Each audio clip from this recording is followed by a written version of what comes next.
Mira was no ordinary thief. She was a mind reader, and her ability made her one of the most successful scammers around. She had no need for force or clever schemes. She simply tapped into her target's mind, reading their thoughts and gathering all the information she needed to bleed their bank accounts dry. With a glance and a whisper of concentration, she could catch bank codes, passwords, and PIN numbers. The heist of a lifetime.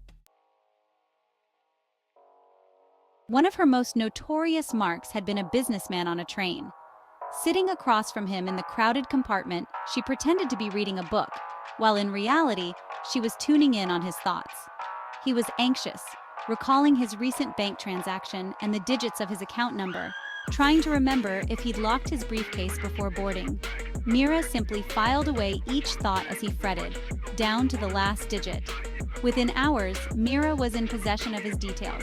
That night, she drained his account, cashing out an impressive $40,000. She left the city before the businessman even knew he'd been cleaned out, another big score in her long list of successful hauls. Mira thrived off the thrill of the chase. With her abilities, even high-security events became her playgrounds.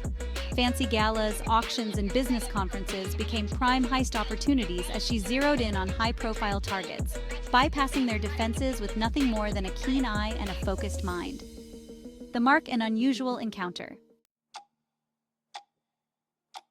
One day, Mira spotted an elderly man sitting at a cafe with a classic wristwatch and a crisp suit, sipping his coffee as he studied his surroundings.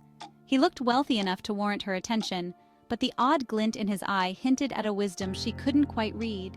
Still, the lure of his wealth made him irresistible. She sat a few tables away and began working her magic, watching his mind's patterns for hints of bank codes or valuable information.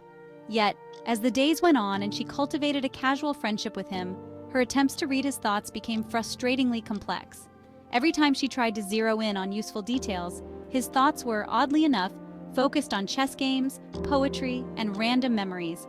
Her head buzzed as if someone were jamming her ability, but she persisted, slowly coaxing him to trust her more. Eventually, he even shared a bit about his family, a son who was a police officer, and some mention of regretful memories from his youth. Intrigued, Mira continued to manipulate the elderly man's trust, but she grew increasingly frustrated with the mental static that blocked any useful details. Her greed urged her on, determined to break through whatever strange walls this man's mind had constructed. She convinced him to trust her enough to let her help with some financial matters, all the while planning to steal from his supposedly well-guarded dummy account. The twist checkmate. The day came. Mira, after carefully prying enough details, moved in to clear his account. She wore a self-satisfied smile as she initiated the transfer, only to find that the bank flagged the transaction within seconds. And just as she stood to leave, confident she could evade any backlash, the old man entered the cafe and seated himself across from her, his eyes unreadable. "Hello, Mira," he said, his voice calm yet filled with unspoken authority. "Or should I call you Miss Carter?" Mira froze, her confidence shattered. The man reached into his coat pocket and retrieved a small badge, one that gleamed ominously under the cafe lights. "Detective Lawrence Mitchell," he introduced himself. "You didn't think I knew? I've been waiting for this day." Mira's heart sank as he revealed that he'd been onto her from the start. Years ago, she had double-crossed his son in a similar scam. This time, however, the detective had set a trap specifically tailored to lure her in. By creating a mental maze of meaningless thoughts, he'd tricked her into believing she could break him. "That dummy account you just tried to hack? That's all the evidence I need," he continued, his tone unforgiving. "You're coming with me, Mira. It's the end of the line." Mira, finally outmaneuvered, could only stare as the realization hit her. She had been bested, not by brute force, but by a man who had understood her abilities better than anyone else. The end.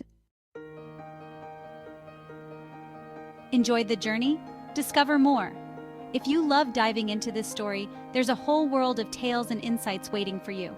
Follow us on Medium for fresh stories, thought-provoking articles, and inspiration to spark your curiosity and imagination. Let's explore new perspectives together. See you there.